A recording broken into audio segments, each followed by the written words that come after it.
This is CityCast Twin Cities.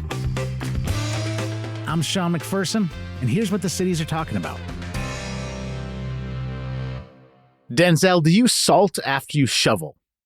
Well, I live in a condo that does all the salting and shoveling for me, so I'm just sitting pretty. You are sitting very pretty. You are very lucky. Katie, do you salt after you shovel? I would say 4 out of 5 times I salt after I shovel. If I've left myself enough time, I'm salting. All right. That is Katie Thornton, an award-winning long-form journalist and apparently a very specific salter, and Denzel Belin, CityCast contributor and NPR Newsroom coordinator. Today, we're talking about some neighborhood shoveling help you can get in South Minneapolis. We'll also be talking about a fish management program that's in danger of shutting down, and an observance going strong in spite of the federal government staying mum about it this year. I am in my 40s, which is a short way of saying I strained my back the first time there was significant snow this year. I had to shovel, I had to walk the dogs, and then I had to lay on the couch for a little while.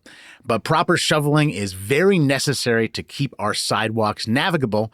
But a lot of times, folks are unable to shovel. They can't make it work because of their situations in their own life, or perhaps because they are not up to it physically. And the Whittier Alliance and the City of Minneapolis have a new program that offers free snow shoveling this winter to residents who are 65 years old or older, disabled, or have a temporary illness or an injury that prevents them from shoveling. Frankly, I'm surprised I haven't heard more about programs like this all around the cities because it is such a difficult physical task to shovel, and a lot of folks do need help with it. It's really cool that residents in Whittier are putting this together with the Whittier Alliance.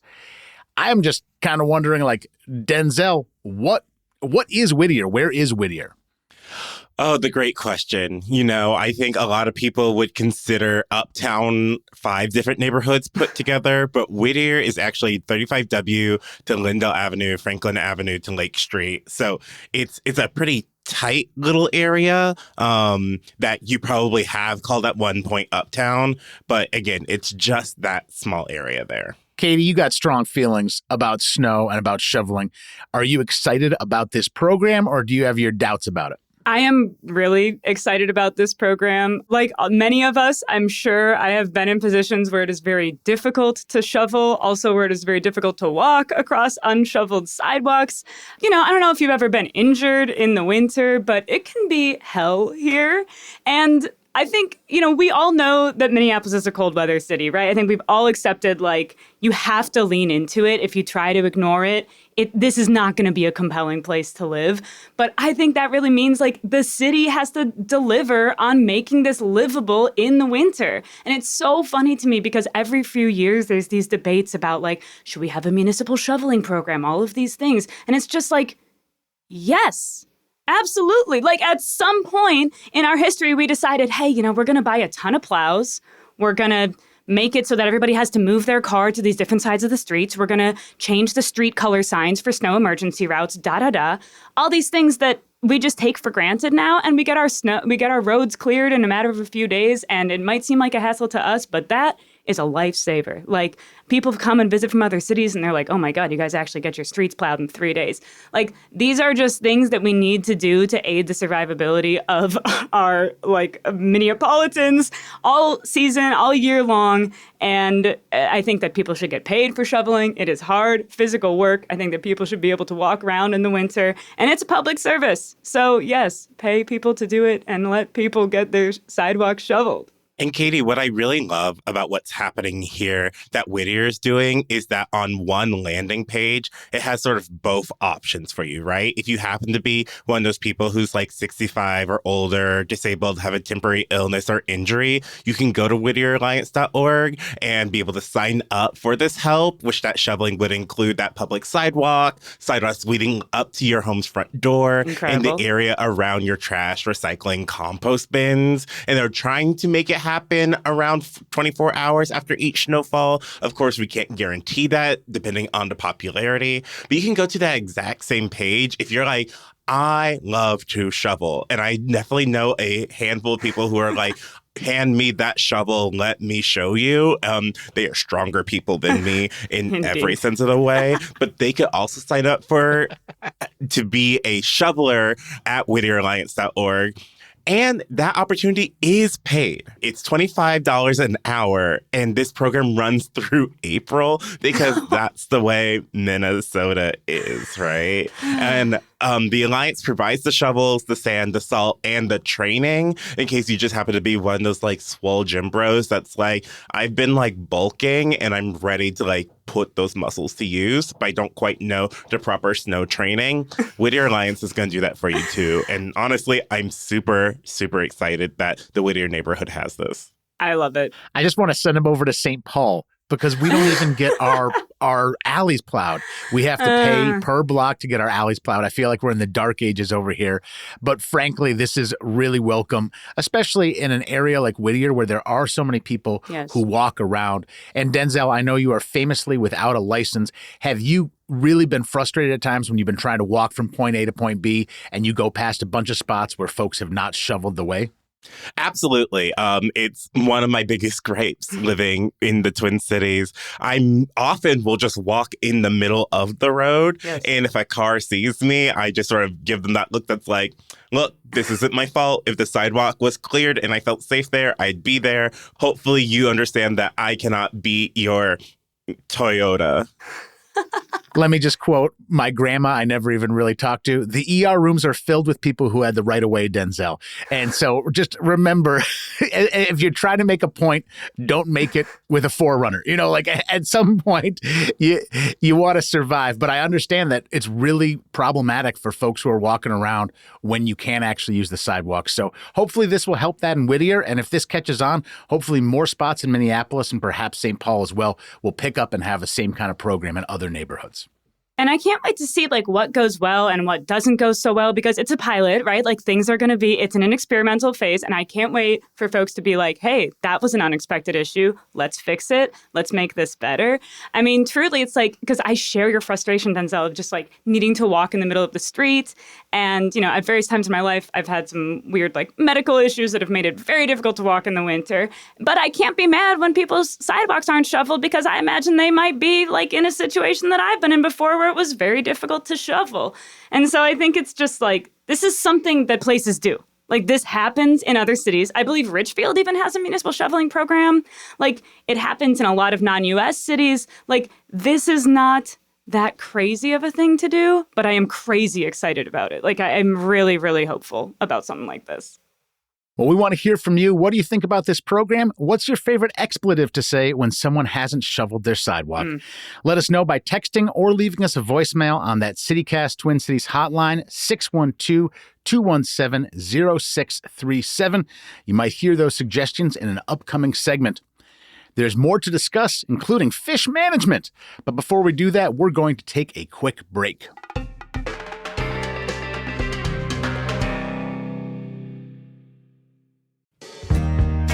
I am the king of last-minute shopping. Sometimes you don't know exactly what you're going to do, and you're running out of ideas, and this is really where Aura Frames can come in. I got this from my parents down in Florida a couple years ago, and it solves a lot of problems. I don't know what to get for my parents. Usually if there's stuff they want, they just buy it. So this is something that's a little special because you can stuff it with your own photos, family photos, and you can keep on getting those photos into that Aura frame even after it's dropped off. You download the Aura app, you connect it to Wi-Fi, and you can keep on adding it when you're on your vacation and your parents are bugging you to send pictures. Boom, it's one click. Now, for a limited time, you can save on the perfect gift by visiting auraframes.com, and you'll get $35 off of Aura's best-selling Carver Mat frames. The promo code you want to use is CityCast at checkout. That's AURA frames.com with the promo code CityCast. Terms and conditions apply. Denzel, have you ever let a leech-like invasive species grab a hold of your finger in a hotel parking lot in Michigan? In the words of Deborah Cox, absolutely not. That makes two of us. We have that in common. But there is someone on the call who has let an invasive leash-like species grab her finger in a hotel parking lot in Michigan. That would be Katie Thornton, who went very deep into the world of lampreys, a fish known as a vampire fish that almost ruined Great Lakes fishing in the 1950s. Katie, how was that moment in the hotel parking lot with a lamprey hanging on your finger? It felt like the culmination of like months and months of a weird obsession. And it was something I never thought I would do. Like I got really obsessed with these fish. I don't know, for this spring, I just went into a weird rabbit hole. You know how you do? And then you drive to Duluth because you have a free day and you're like, I'm going to the aquarium. I got to see the fish. And if you would have asked me then, back last spring, if I would let one of those things latch on to me, I would say hell no. But, that's kind of the joy of being a journalist. You put yourself in situations that you would not do in your normal life, and you kind of have to go along with it for the plot. And I'm glad I did. And I'm glad we'll gladly not do it again. Now, for those of us who haven't gone down this rabbit hole, who do different things with their day off than driving to an aquarium in Duluth and then ending up in the Upper Peninsula of Michigan, finding out about an invasive fish species, like, I live in St. Paul, Katie. Why should I care about lampreys and keeping them out of the Great Lakes? What does it matter to somebody who lives here in the Twin Cities? Such a good question, because I'm from Minneapolis. And to be very honest with you, I didn't think about invasive species much at all. Like, I would see billboards about invasive species or things about check your boats. And I'm like, cool, I'll check all of my boats that I have. It just was really meaningless to me. But I think the thing about invasive species is that they aren't just this sort of threat to ecosystems. Like, they are a threat to our economy and they are a threat to our infrastructure. And that's especially true for those of us living in Great Lakes states, thinking about invasive species in the Great Lakes. I mean, the fishing industry in the Great Lakes, even though we're not right up against the Great Lakes, is a massive, massive industry in our region. I like to eat fish. I know folks who work in fisheries and in fishing. And probably a lot of people can say, yeah, at least one of those two things. Even in the cities, this is something that could potentially tank a major industry within our region. This is something that could cost people tons and tons of money if it gets out of hand in taxpayer dollars for abatement. It's really just an economic and infrastructural disaster waiting to happen. And that's how I got interested in it because, full disclosure, I don't think about fish all the time, but I do think about infrastructure all the time. Well, and I think about $6 billion all the time. That's about the Great Lakes fishing industry. And these lampreys have been kept out since the 1950s with lampricide. They've been killing these lampreys with things that don't kill the fish that we want to thrive. And some dams have started to give way, dams that aren't even used anymore. And lampreys are building up some resistance to the lampricide that's been killing them. So we could be in danger of a $6 billion industry that, yes, it definitely touches the Twin Cities, even if we don't sit right next to a Great Lake. And the way we prevent this is with money to the tune of about $20 million a year. But a lot of your research shows that our ability to continue funding that is really tenuous, both with DOGE, with the recent government shutdown, and the research we need to stay ahead of these lampreys. How worried should somebody be about this industry really going belly up? Yeah, it's a really good question. Not as worried as we should have been back in the 40s when this was a really, really big issue, but still concerned, definitely. And let me back up just by telling you a little bit about what happened in the 40s. So the sea lampreys, they're not native to the Great Lakes. They're native to the Atlantic Ocean. They have a bunch of predators in the Atlantic Ocean. They're just a part of the ecosystem. They're these long, thin, kind of snake-like, eel-like fish. They end in a circular mouth that has dozens and dozens of teeth in concentric circles. They're tiny razor-sharp teeth, and they latch onto the sides of healthy fish, and they suck the blood and bodily fluids out of them, and they drain these fish and leave them for dead. They weren't in the Great Lakes for millennia until our shipping canals allowed them in, and by the end of the 1930s, they could be found in all 5 of the Great Lakes. And between, I believe it was 1944 and 1954, trout harvests on Lake Michigan alone dropped to 0 from something like 6 million pounds down to 0 pounds. The fishery almost tanked. There was a 98% decrease in trout harvest in the Great Lakes. I mean, this was a completely ecosystem-changing invasive fish. And like you said, these scientists were able to develop this thing called lampricide, which is a sort of selective toxin, selective poison that kills the lampreys with very, very minimal effects to the rest of the ecosystem. They weren't able to completely get rid of the fish. Like, you can still find lampreys, but they've controlled the population by 90 to 95%. Trout harvest came bouncing back. And so this was a major, major problem. that people solved with money and resources and research and ingenuity and public money. Like, it took public money. And you're right, there have been some serious changes to this program. It's one of the reasons why I got interested in it. Back last year in February, the program was unceremoniously pretty gutted. You know, they lost their ability to hire seasonal workers who are really the lifeblood of this treatment program. They lost quite a few employees who were in the sort of probationary period. That program, the Lamprey program, was eventually able to get permission to rehire. They got an exemption from a lot of the DOGE cuts, and they are funded to be able to do the treatment next year. However, it was recently announced that the Trump administration has proposed cutting nearly 80% of funding and positions to what's called the Great Lakes Science Center. It is a publicly supported research center that researches a lot of different issues in the Great Lakes and how to stay ahead of them, how to stay ahead of, this potential buildup of resistance to the lampricide, how to make sure that we have other means of controlling this invasive fish, other invasive species. And right now we're looking down likely almost an 80% cut to that next year. Wow, this really is the feds who kill blood-sucking parasites, which is the name of your article in the New Yorker. Just want to make sure that people knew what to look for. Federal programs are kind of a weird, contentious issue because they're often really beloved, even in parts of the country that vote against that federal spending. And I was wondering, during your research, besides getting your finger bit by a crazy fish, did you end up talking to anyone who carried that tension about federal spending? It's such a good question because, that it is really one of the ironies. I mean, I was up in the Upper Peninsula of Michigan, which went pretty strongly for Trump in this most recent election. But everybody I spoke with was very, very much in support of this program. It has historically had a lot of bipartisan support. I think a lot of public programs, when you get down to it, have a lot of bipartisan support, especially when you talk to people sort of beyond the rhetoric, because so many people across party lines, across class, really benefit from federal programs and state level programs. And when you just talk to people, they are really supportive.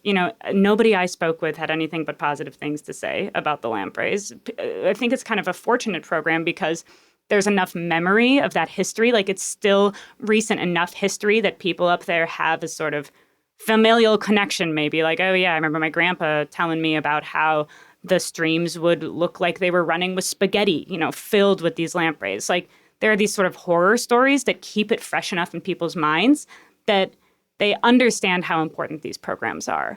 I think the real challenge is when you get into programs that don't necessarily have as obvious of an emotional connection to folks who might not have that family history, programs, an invasive species that might not be as foul and repulsive and straight out of a horror movie as something like the lamprey. Then you get into a little bit more difficulty where you have to sort of help people see the value in these programs. The lamprey program, in some way, I think is pretty lucky. They do have so much history. They do have an easily vilified enemy. But all of these programs deserve to be really, considered and valued. And so many of them are offering so much stability to people in ways that, if the programs are successful, a lot of people don't see. And that success can sort of be a double-edged sword. Katie, thank you for this fantastic summary and information about lampreys. And also congratulations to you for getting the call from the New Yorker.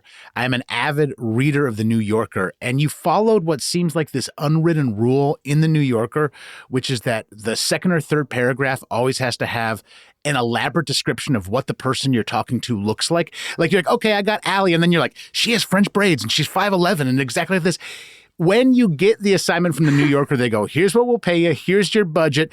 We don't care if it's 15,000 words, but please make sure there's an elaborate description of the physical appearance of your first subject in the third paragraph. Is that in the contract?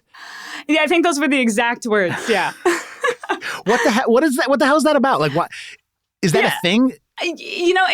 It's very funny that you mentioned that. I'm also an avid reader of The New Yorker. And although it wasn't something we explicitly talked about working into, say, the third paragraph, I do think that with a concept that can be as abstract and, as you mentioned, Denzel, contentious as public programs and federal programs, like, you have to personalize it. And you asked Sean earlier, like, I live in St. Paul. Why do I care about a fish in the Great Lakes? And I feel similarly growing up and living in Minneapolis.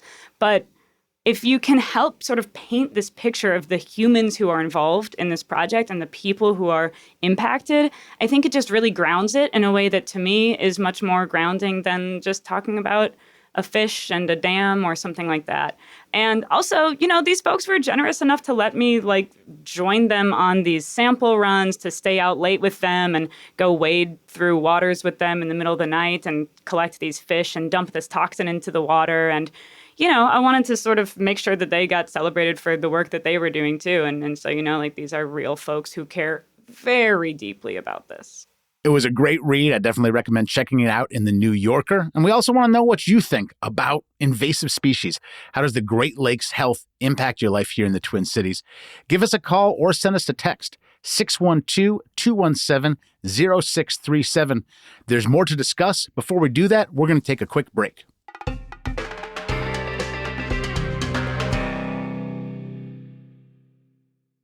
Katie, do you remember the song by Tag Team Whoomp, There It Is? I do. I don't know if I could have identified it as Tag Team, but yes, I'm familiar with Whoomp, There It Is. How about Whitney Houston's I Will Always Love You? Of course, a classic. How about the Minnesota-produced song That's the Way Love Goes from Janet Jackson, produced at Flight Time by Jimmy Jam and Terry Lewis? Of course, Janet was my hero. Denzel, do these tunes mean anything to you? Yes, they do, but they probably mean more to you at our age difference. Yes, they do, but they probably mean more to you, you old loser. I understand. Listen, those songs are old, Denzel. I agree with you. Those songs came out in 1993. And speaking of 1993, every year since 1993, the President of the United States has signed a proclamation recognizing World AIDS Day. And I really want to underline world. This is something that not only builds awareness about the epidemic that is AIDS and HIV, but also celebrates and honors the people who have died from AIDS. And it's something that every president has decided to do since 1993, including President Donald Trump in his previous administration. But this year, World AIDS Day came and went on Monday with no fanfare from the federal government. But it's still really important to keep World AIDS Day alive and keep awareness up. And in fact, there's a great event happening on Saturday called the Red Undie Run that Denzel mentioned in a previous podcast and is also going to be volunteering at on Saturday. And again, we're trying to build awareness about World AIDS Day, but we're getting no help at the federal level. So Denzel, what is going on there? Yeah. So this past Monday, December 1st, was World AIDS Day, which is an annual day created actually by the World Health Organization in the 1980s to commemorate those who had lost their lives to HIV and AIDS, right? So President Trump did not sign a proclamation and actually directed the government to not use any funds or social media accounts to recognize the day. A lot of people were commenting, particularly in my circles within various queer communities, about that. But that also just came hand in hand with other people sharing their stories and gearing up to honor those people and the continual efforts that should be made in our fight with HIV and AIDS. And we have an organization right here in the Twin Cities called the Aliveness Project, which does provide support for people living with HIV. And they keep going with this and are gearing up super strong for this Saturday, December 6th, which is the Red Undie Run. Okay, Denzel, I want to be on the other side of this topic because supposing Trump had made that declaration, there isn't an immediate tangible change, right? It's symbolic, but symbolism matters. So I'm asking you, what is lost when the federal government decides to ignore World AIDS Day? Why does that matter? Yeah, I think sometimes, especially us being in the Twin Cities, in a metropolitan area, it can feel like, oh, these are things that we know about. You may know someone, who is at least queer and able to live that life fully, but you might know someone who has HIV who has gotten that support. Not everyone is within those environments. We're continually educating folks. And sometimes people do truly learn about things the first time because the government decided to talk about it. So for some folks, it can feel symbolic because maybe they're further along in their understanding. But the fact that they decided not to really shows a concerted effort to break tradition and to really make a statement about World AIDS Day. Enough silence on this will kill people. I also want to add that, like, you were born in 1993, Denzel. I was born in 1981. I was not completely aware when Ronald Reagan refused to say the word AIDS, when Mayor Koch in New York refused to say the word AIDS, and people were dying left and right at this time where their voice would have guaranteed brought attention to it, brought awareness for the medical community. And so I think it's very easy to go, it's one day and, whatever, maybe they forgot to do the paperwork. It's something where if this adds up and people go mum about this disease, it's going to come back. There's going to be less funding for research. There's going to be less funding for like maintaining your health if you have HIV. And so, I mean, it is a very scary tip of the iceberg if we stop talking about this disease. I think you hit it right on the head, Sean. A very popular phrase that is connected with World AIDS Day, HIV, awareness and everything is silence equals death. And I think we are starting to see that sort of removing of speaking of it, what that outcome might end up being. It's like the cruelty here is the point, because this comes at the culmination of the erasure of funding for support for people living with AIDS at the federal level, not just in the U.S., but around the world. And then to sort of have this, what could be perceived of as something nominal on top, to really be the cherry on top of the erosion of all of this support and this funding that we have built up for very, very, very good reason over the course of decades. It's really just cruelty. This is pocket change for the federal government to be able to direct somebody to have a social media campaign for a day. And it's like the cruelty is the point here. Thankfully, we live in a place where there's a lot of things that are far from cruel. They're actually organizations that are really focused on doing the work here in the Twin Cities, oriented towards HIV and AIDS. Denzel, could you run through some of those organizations that provide HIV support, prevention, and education? Absolutely. I am so proud that in the Twin Cities, there are a variety of resources, education opportunities, support, and prevention methods for HIV and AIDS in the Twin Cities. And I'm just going to rapid fire some. Please look into them. If you have the opportunity and the means, feel free to donate as well. So we have Hennepin County HIV Services, which is a great website for a summary of these resources as well. So you could just go there. Red Door Clinic, which is located in downtown Minneapolis, provides sexual health care, sterile syringes, and confidential testing. Of course, we've mentioned the Aliveness Project. They also have the AIDS line, statewide information and referential services for HIV prevention and treatment. We have Youth AIDS Project, which is housed within the University of Minnesota's Division of Pediatric Infectious Diseases, and they provide HIV testing, medical case management, HIV prevention, sexual education to young people, which is super important because education is power. We have the Annex Teen Center, which is a confidential sexual health services that includes birth control, STI testing, and more for young people under the age of 26 in Minnesota. And there's one of my favorite organizations, Claire Housing, which helps provide stable and secure housing for people living with HIV and AIDS. And not only do they do that, they also pair it with making sure they're able to get that medical services as well. And there's a few locations that they have where that is actually in-house. So you might be living in a big apartment building, and in the basement, you can get your medication, you can go get your tests there to really help with that ease, especially when you're dealing with so much life. Denzel, I tip my hat to you for providing this information. I also tip my hat to you for dedicating part of your Saturday to volunteering at the Red Undie Run.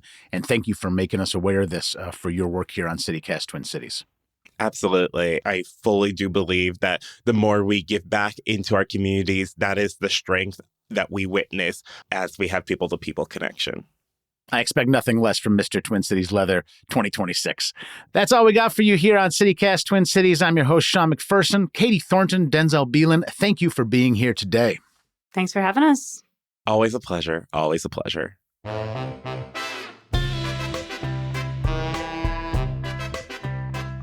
You can get more news delivered right to your inbox by subscribing to the CityCast Twin Cities newsletter. If you enjoyed today's show, why not share this podcast with someone who will give us a freshwater jellyfish? We'll see you back here tomorrow for more news from around the city.